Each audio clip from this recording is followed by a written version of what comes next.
Cette solution minière est une usine de traitement et de valorisation du sable siliceux de 50 TPH. La taille du sable siliceux brut est comprise entre 0 et 5 mm. Le minerai brut contient des sables siliceux à gros grains qui doivent être broyés à une petite taille, et le produit final doit avoir une taille comprise entre 20 et 140 mèches. Cette usine de traitement complète comprend principalement 7 systèmes: lavage, broyage, épuration, séparation par gravité, classification, séparation magnétique, déshydratation et système de recyclage des eaux résiduaires. 1. Le sable brut est déversé dans la trémie par une excavatrice ou un camion à benne, avec un convoyeur à bande sous la trémie. Le matériau est transporté uniformément vers le premier crible à trommelle.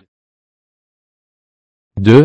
Avec un maillage de 20 mailles, le premier crible à trommelle peut cribler les matériaux de plus de 20 mailles et les acheminer vers un bac à minerai fin, tandis que les matériaux de moins de 20 mailles sont acheminés vers la machine de lavage suivante, le laveur à attrition. 3. À partir du bac à minerai fin, le sable est transporté uniformément vers le broyeur à boulet par un alimentateur vibrant électromagnétique situé sous le bac. 4. Le broyeur à boulet peut broyer le sable siliceux à gros grains jusqu'à la taille d'une poudre et le décharger de la pompe du broyeur à boulet dans le deuxième crible à trommelle pour un criblage plus poussé. Le sable de plus de 20 mèches va dans le bac à minerai fin et est transporté vers le broyeur à boulet pour un nouveau broyage. Les sables de moins de 20 mèches vont dans le laveur à attrition. 5. Le laveur à attrition est largement utilisé dans le lavage du sable siliceux. Il peut briser les matériaux et libérer complètement la silice de Fe2O3, TiO2, MnO2 et Cr2O2. 6. Utilisez ensuite le séparateur à chute en spirale pour la séparation par gravité, qui peut séparer la plupart des minéraux lourds. Avec un traitement en 2 étapes, le produit intermédiaire provenant de la première étape de la chute en spirale passe à la deuxième étape pour être à nouveau séparé, ce qui permet d'obtenir un CO2 de meilleure qualité et d'alléger la charge de travail des machines suivantes. 7. Le concentré provenant de la chute en spirale à 2 étages est pompé dans la tour de classification, qui est une combinaison de machines de classification comprenant un cône d'épaississement, un tambour de classification hydraulique et un crible à trommelle. Le cône d'épaississement peut éliminer les bouts des os usés. Le tambour de classification hydraulique et le crible à trommelle peuvent classer les produits finaux dans une gamme de tailles allant de 20 à 140 mailles. 8.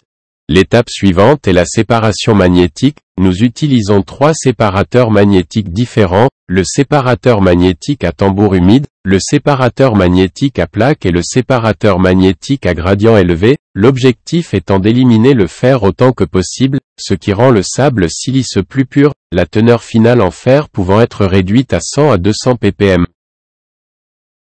9.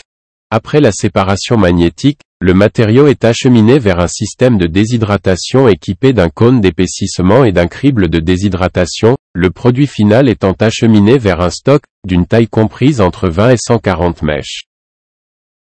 10. Toutes les eaux de résidus sont pompées directement dans l'épaississeur à cône. L'épaississeur sert à accélérer la précipitation des eaux de résidus.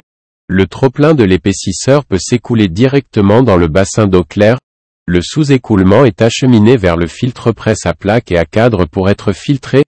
L'eau peut ensuite être recyclée pour être réutilisée. Veuillez noter que la solution sera différente en fonction des exigences et des informations sur les minéraux. La capacité de cette usine de traitement peut être personnalisée en fonction de la demande, par exemple 30 TPH, 50 TPH, 100 TPH, 200 TPH, etc.